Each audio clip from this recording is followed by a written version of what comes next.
Before boarding the plane to Norway, Evie and Harry talked about the trip. About where they'd be stopping over. About what they'd do once they got to Spitsbergen.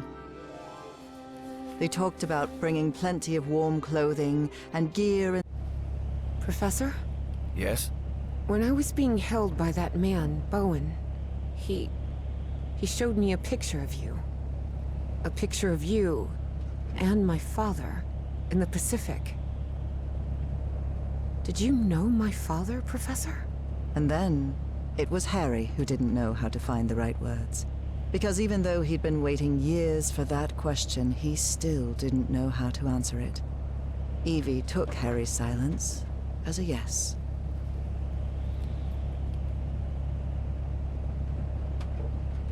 Bowen said, my father died because of you. Is that true, Professor? Well, it's complicated. Look, I wanted to. You wanted what? Just talk, for God's sake. All right. I'll explain everything. Good. We've got plenty of time to spare before we land. My wife, Nora, was diagnosed with an incurable disease. The same hereditary illness of unknown origin that had struck her mother before her. The doctors had no answer. So I decided to find it myself. I never imagined the answer would take me so far away. To a remote island in the Pacific. Back then, I didn't have the financial independence I have now. So I had to raise money and put a team together. Do you remember the night before your father left for work in San Francisco? You were probably 5 or 6 years old? Oh, God. Yes, I remember. I remember a beautiful, dark-haired woman, a nervous, scrawny guy, and a man who seemed really happy about something. I'll never forget those words. You're a whiz, mister. Would you be interested, by any chance, in an exciting job opportunity in the Pacific? That's right. Frank agreed to come with us to the island. It pained him to leave you and your mother back in Mississippi, but he needed the money and I was paying very well. But that island wasn't what we expected. There was something there that...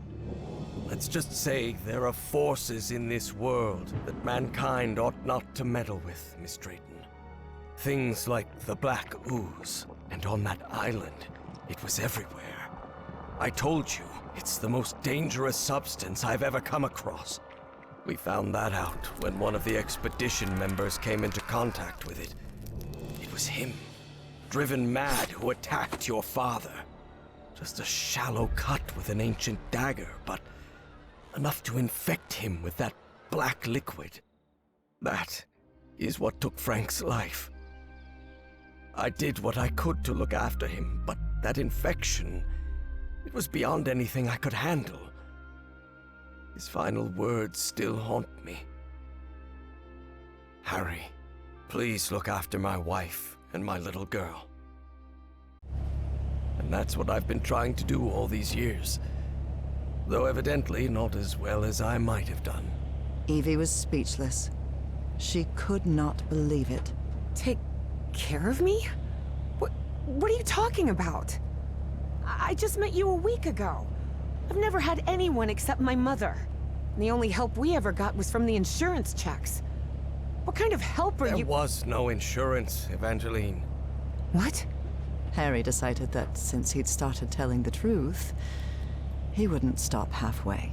I am the Hydrangea Foundation. Hydrangeas were just Nora's favorite flowers, that's all. And then, Evie understood. She understood the strange and painful sacrifice that man had made. I wasn't the one who drove that dagger into your father, but I dragged him to that island and didn't listen when he told me we had to leave. Harry had spent a long time avoiding the truth of what had happened nearly 30 years before, on that island in the Pacific. But for the first time in ages, he was forced to face it. So yes, Your father died because of me. I can't tell you how sorry I am. I won't be so foolish as to ask for your forgiveness. I know I have no right to it. I understand how you must feel now. I understand that you hate me. Maybe you have no right to ask for it, but I forgive you, Professor. You forgive me? But why? Well, first of all, I'm a Christian, so I believe in forgiveness and everything that comes with it. And second, because we all make mistakes, Professor. You've made plenty of them. Grave mistakes that came at a high price. But it's not up to me to judge you. Maybe you should forgive yourself, Professor. You've been torturing yourself for 23 years. Isn't that enough self-punishment? Harry was puzzled. He hadn't expected this. In a strange way, Evie's forgiveness made him feel uncomfortable. Didn't he deserve punishment for what he'd done?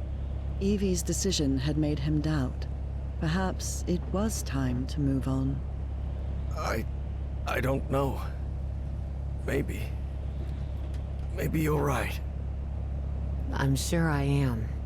Believe me. And after that, Evie and Harry remained silent for the rest of the flight.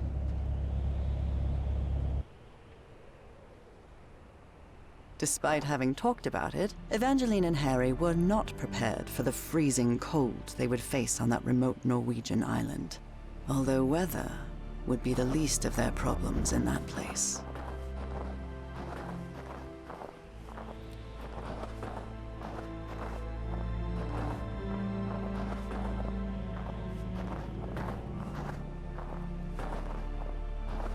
God, this is unbearable. Professor, are you sure you're all right? You should have brought a couple more layers. Don't worry, Miss Drayton. I'll be fine. Harry hadn't always been like that. He used to like heat. But 3 months stranded on a Pacific island had changed his preferences.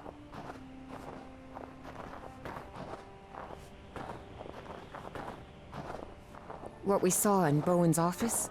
The Black Pharaoh, Azathoth, and all that? What do you think it means? Just the ramblings of a madman, I'm sure of it. I'm actually more worried about the other things. Spitsbergen, the statue, your memory loss, and your dreams about that creature. Too much of a coincidence, isn't it? This sign, it's written in Norwegian. I guess we're close. Do you really believe it's possible to switch minds? Honestly, Miss Drayton, I have no clue what we're dealing with. But whatever it is, we'd better stop Bowen as soon as possible.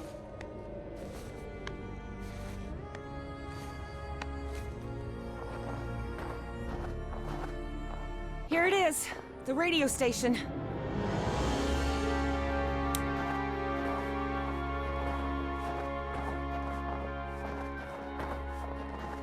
The storm is getting stronger. We'd better stay close to each other, Professor.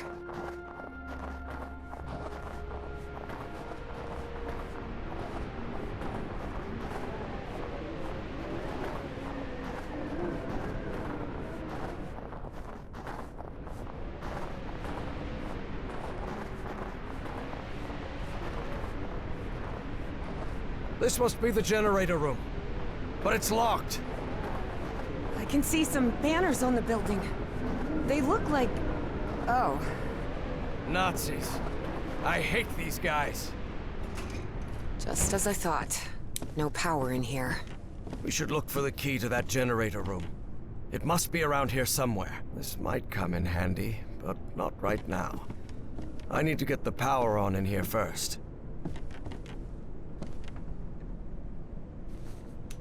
No, the door won't...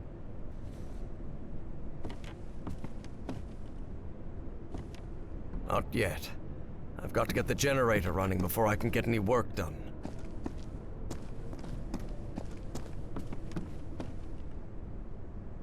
Interesting. Very interesting. But it won't help me bring the power back on. I'll have to take a look at it later. Right now, I need to get the power running in this station.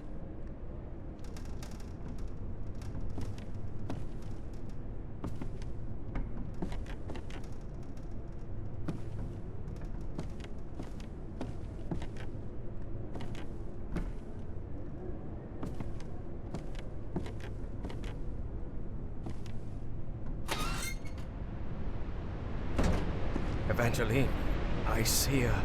Harry hesitated to say the words because of how absurd they might sound. Space ship of some sort? A spaceship? You mean like a flying saucer?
This must be the key to the generator room.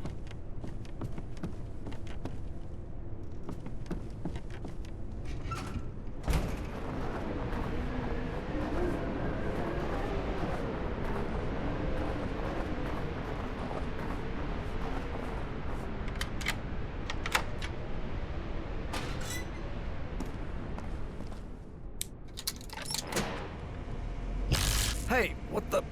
The current must have caused a power surge in that distribution panel up there. Let me take a look. Maybe I can fix it. Okay.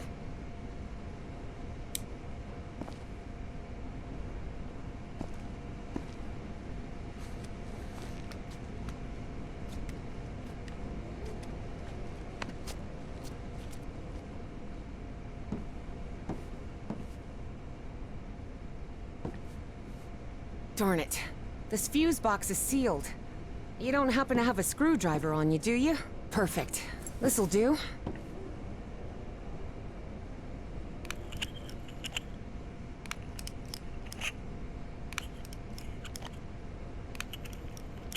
An old fuse box. And it looks like it still works. Even after years under this weather. Never doubt German engineering. What's the problem? Well, the whole base runs on an interlock circuit. What does that mean? I know nothing of technical stuff and you know it.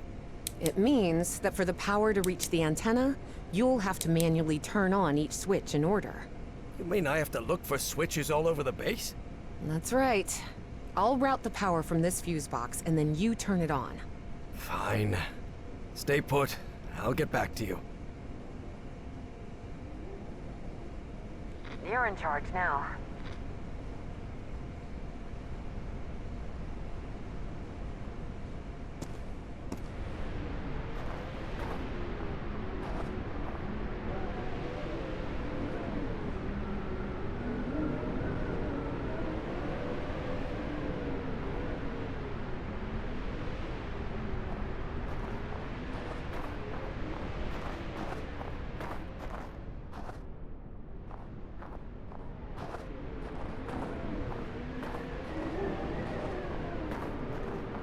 This looks like the station's garage.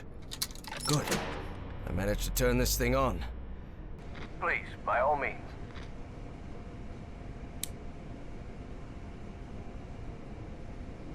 Your turn, Professor.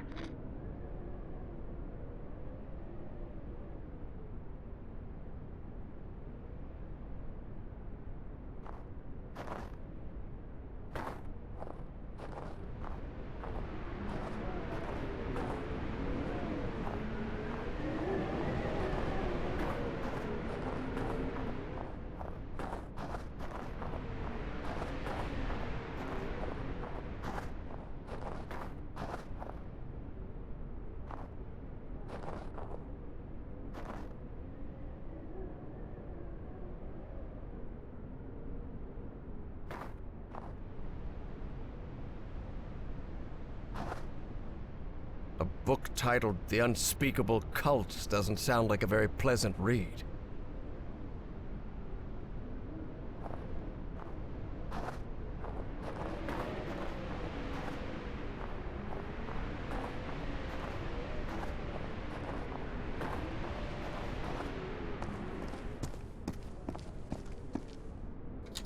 It's not working.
Up to you now, Professor.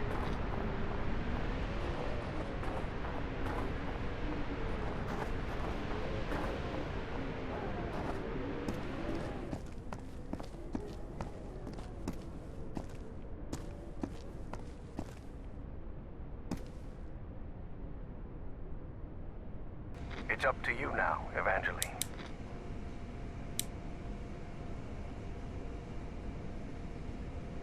Your turn, Professor. Your turn, Evangeline.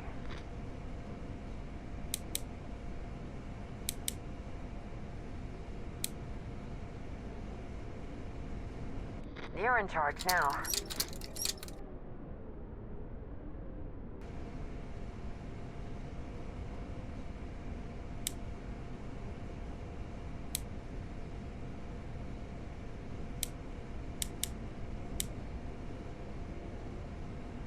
Up to you now, Professor.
Good. I managed to turn this thing on. It's up to you now, Evangeline.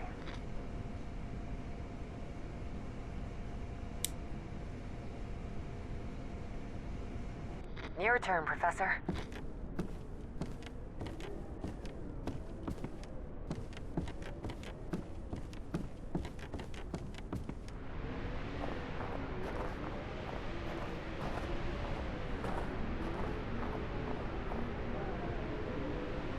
Please, by all means. You're in charge now.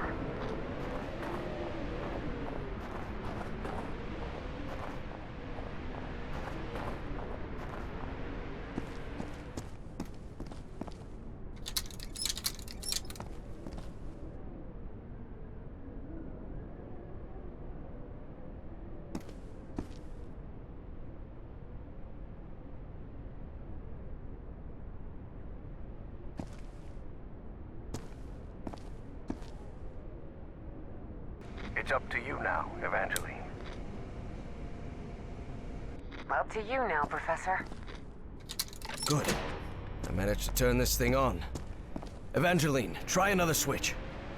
Okay.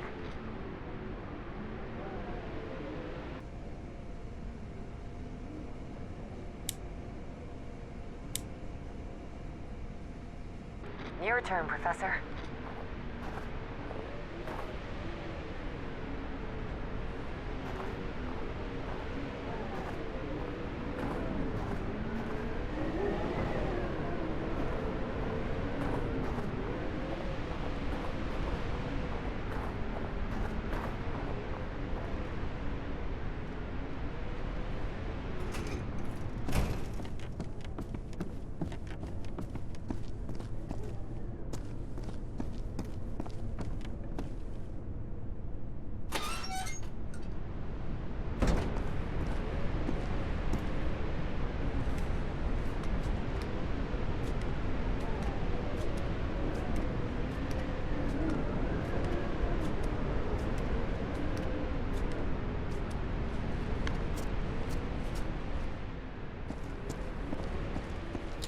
Yes, we did it!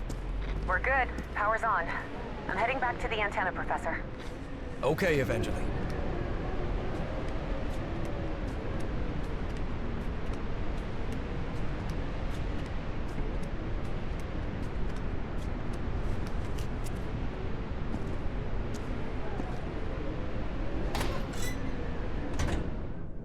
Huh.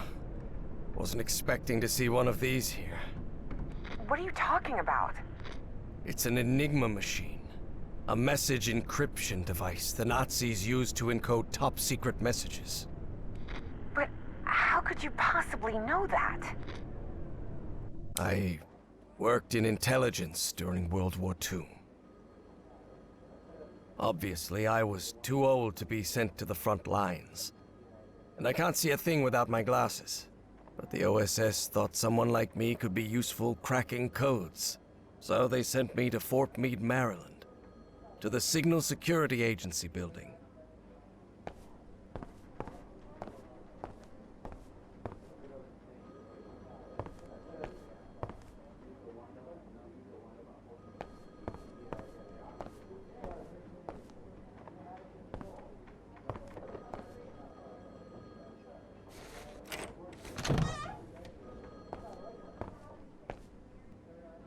We worked hand in hand with the Brits. They'd already managed to crack Enigma, so we hoped their work could help us break JN-25, the Japanese naval encryption system.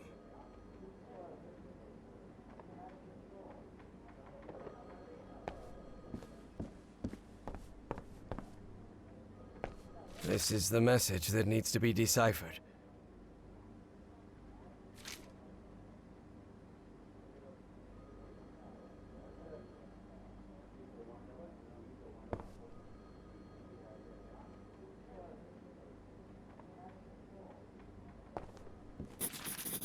Enigma decoding instructions.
Excellent.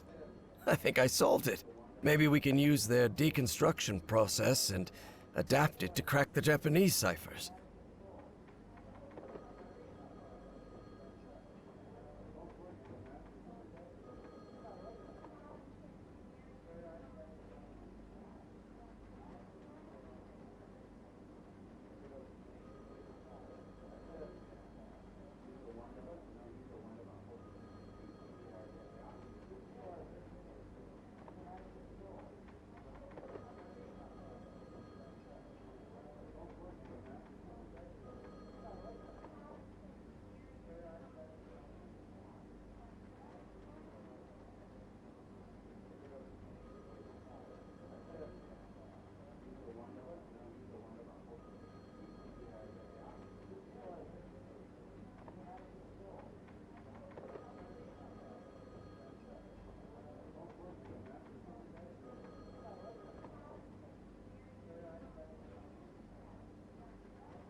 Unfortunately, working for the government also means working for the occasional undesirable individual.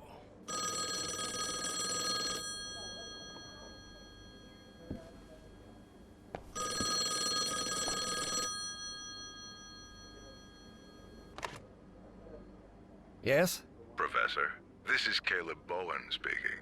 Bowen? It's been weeks since the British handed over everything they had on Enigma. Do you know yet if that encryption model will help us decode JN-25? You have to understand, Professor. Washington is starting to get uneasy. I'll try to buy you some time, but I can't assure you anything.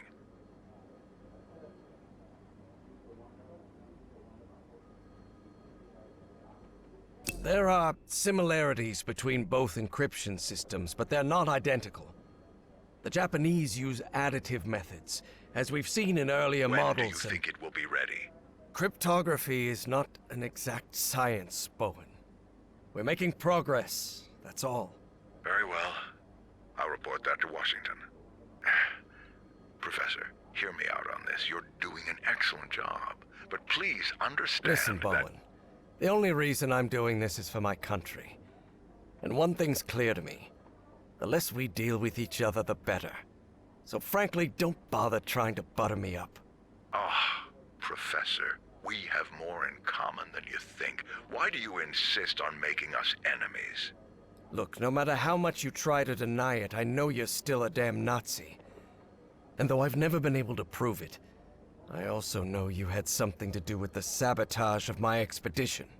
Not at all, Professor. You refused our funding, and that was the end of it. Right. And you had no prior connection to Miss Cassandra Dexter Ward, is that correct? As I've already told you 1,000 times, I met Miss Ward when she came to our society with you, asking for money. So, it was all just a coincidence, right? Of course. Coincidences do happen, Professor. Listen to me, you disgusting little man. I have things to attend to. Do us both a favor and don't call again. What a moron.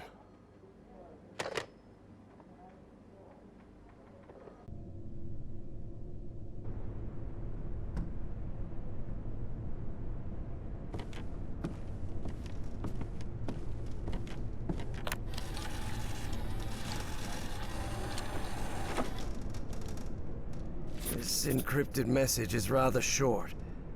I wonder what it contains.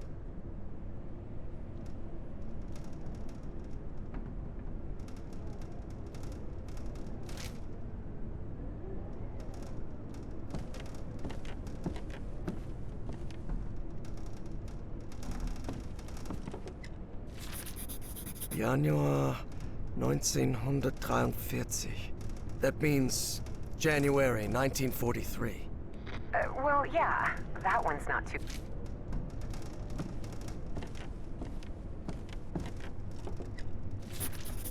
Februar 19...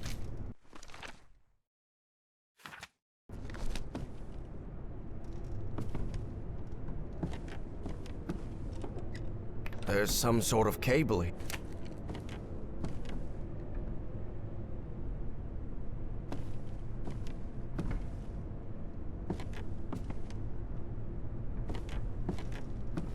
encrypted message.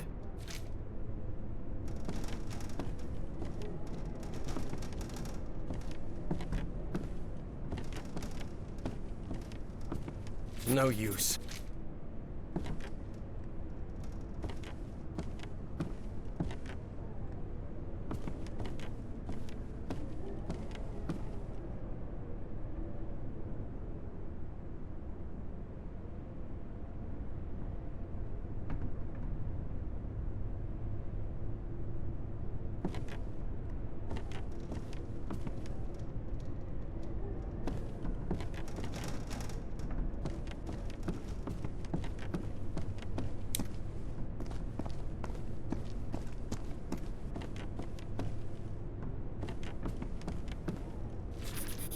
Boy, this radio station gets creepier every minute. Yes, I can feel a shiver down my spine. And it's not the cold.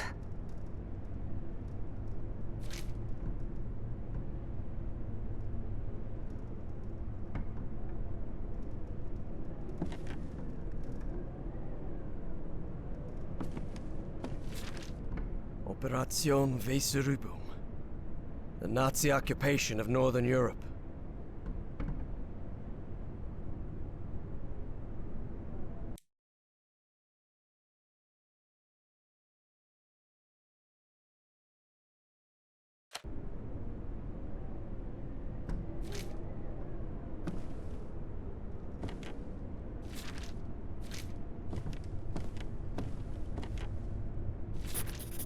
It's the Dienstausweis of an SS Oberstgruppenführer.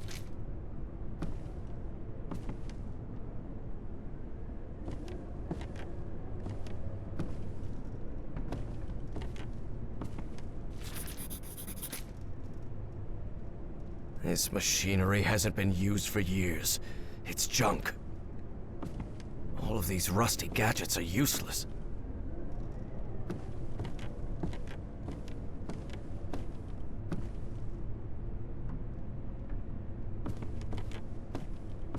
Looks like a workers' registry from 1943.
The Nazis probably abandoned the base.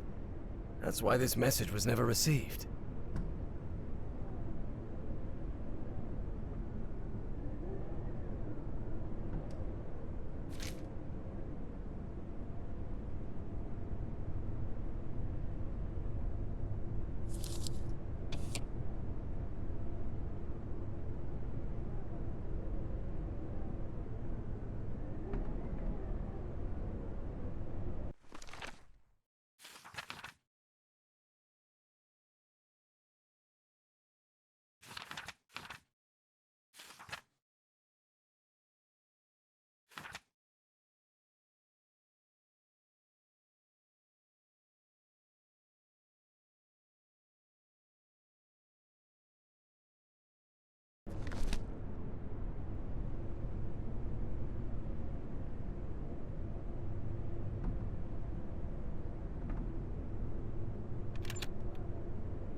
Code.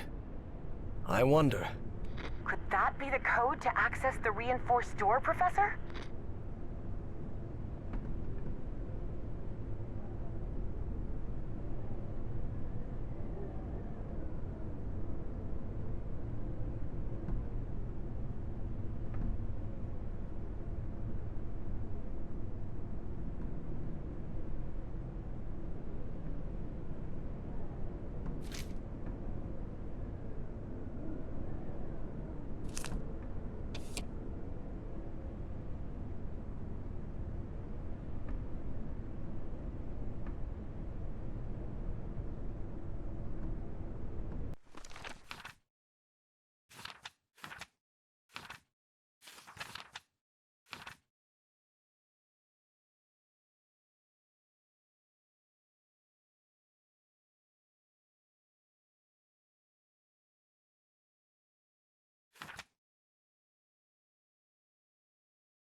German names with numbers assigned.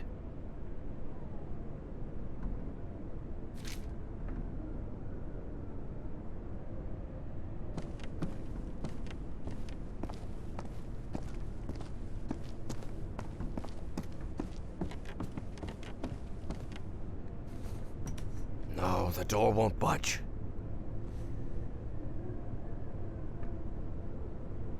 A reinforced door. You still think this is just a radio station? Alright, I've got to admit, this is weird as hell.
last, we did it, Evangeline.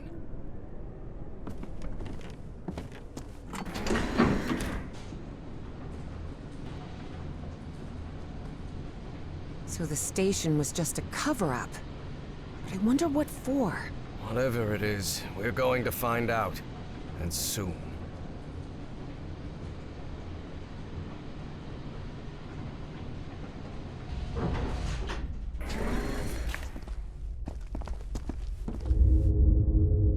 Harry tried to keep his composure when he saw the oily shadow. He didn't want to alarm Evie.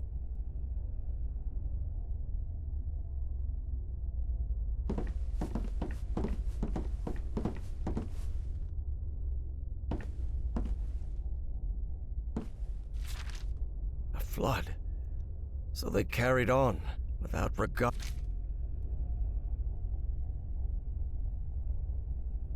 Let us out. They locked their own people in here. How could they? They're Nazis, Evangeline. They're not exactly the good guys.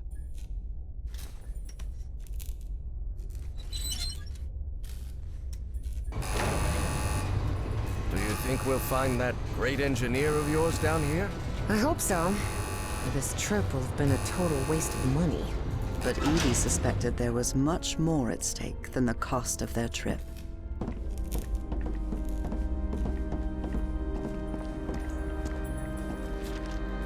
A liquid that reacts to sound, like in the Rappahannock River caves.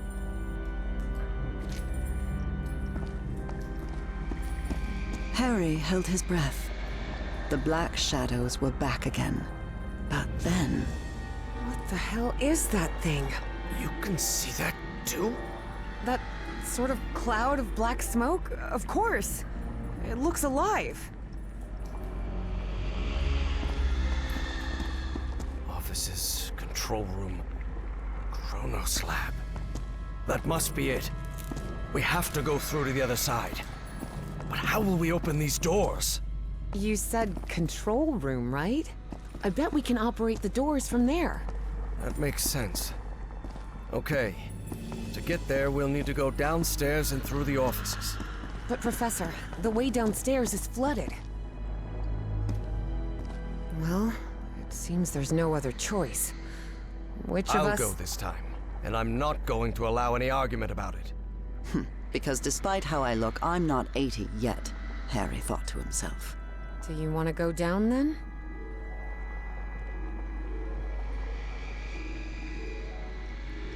Go ahead. Lower me down. All right. Be very careful down there, Professor.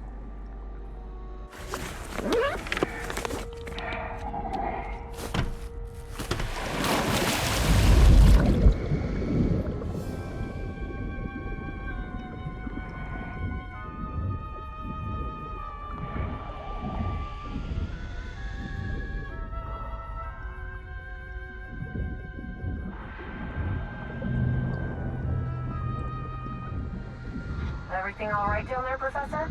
So far, so good. Though it's very dark in here. And I think I know why this place is flooded.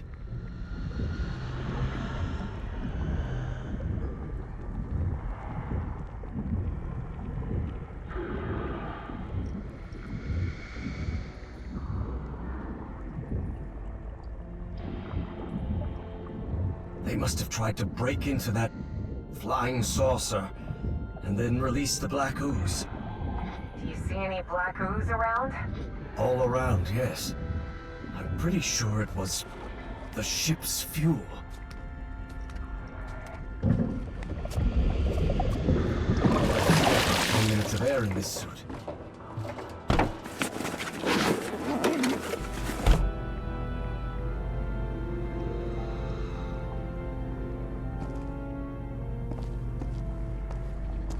Evangeline, do you hear me? Yes, Professor. I've reached the control room. This is where they monitored that black smoke thing and ran experiments on it. Evangeline, there's a panel here. Maybe it'll open those doors.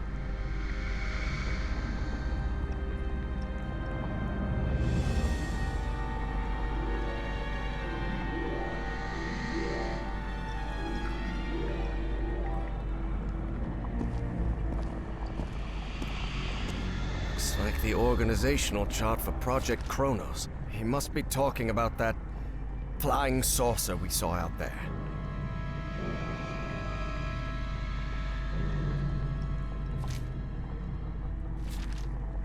I really hope they never succeeded.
So that thing is not only alive, but it's also aggressive.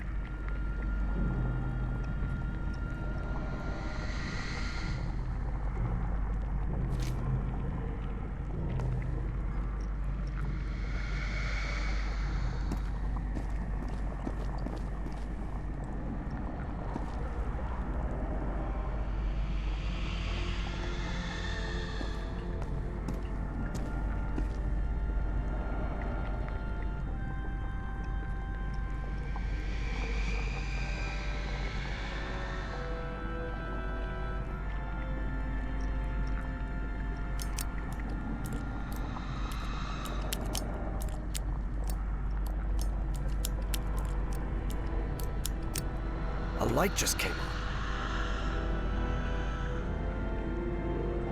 No. Evangeline is on the other side of that door. That black smoke creature could get her.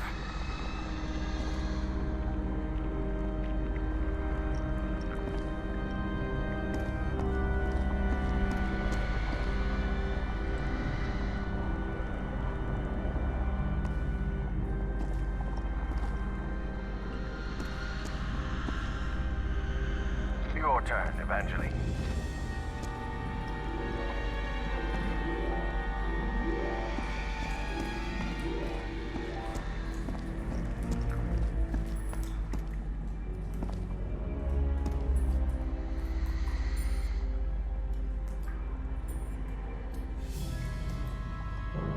You're in charge now.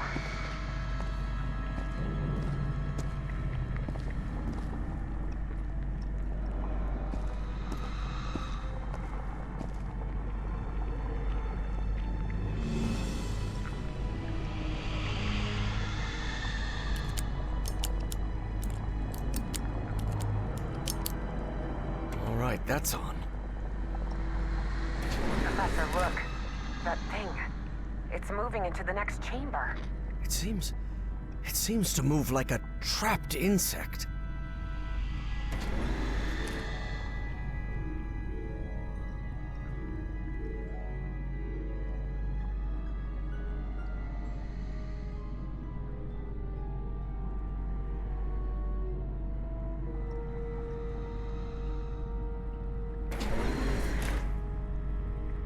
Please, by all means.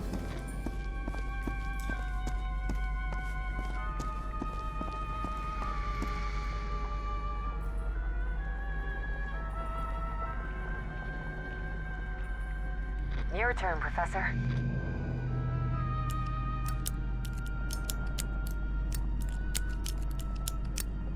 Another one.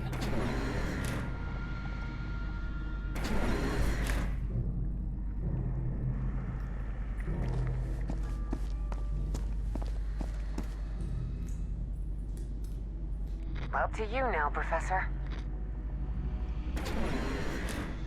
It's up to you now, Evangeline.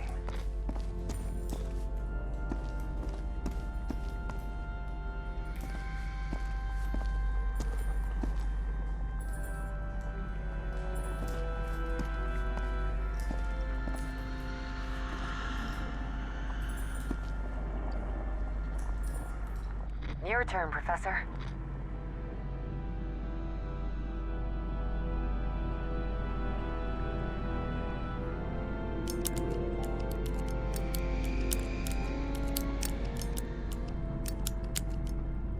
Good. No. Evangeline is on the other side of that door. That black smoke creature could get her.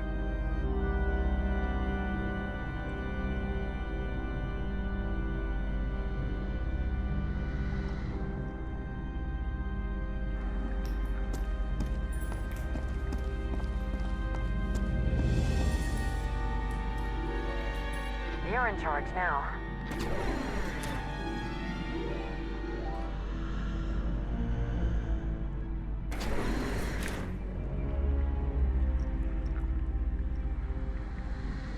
Your turn, Evangeline.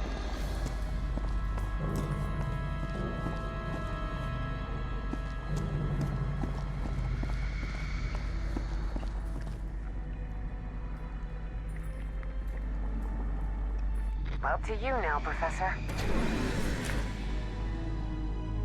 Please, by all means.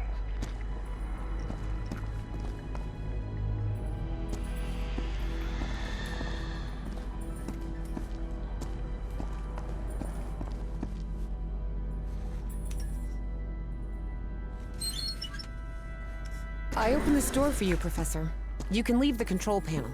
I think we're safe.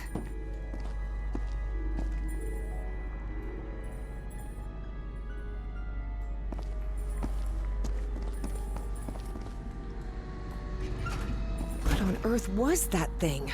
I don't know. But whatever it was, I don't want it close to us. Let's get out of here, quick. What is this place? It looks like the heart of Project Kronos. Could be. Do you think we gave that horrid thing the slip? I really hope so. After seeing what that black smoke can do to humans, I wouldn't want... What the hell? How did that thing get out? No time for questions now! Run, Professor! Run! Quick, the bunker door! Help me close it, Evangeline!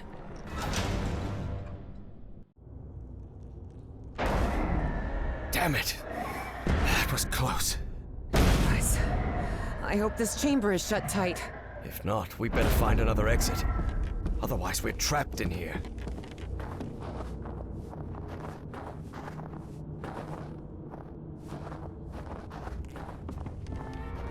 Lord Almighty. Evie recognized the gigantic creature at once. It was the same one she had seen in her visions. Look at the size of that...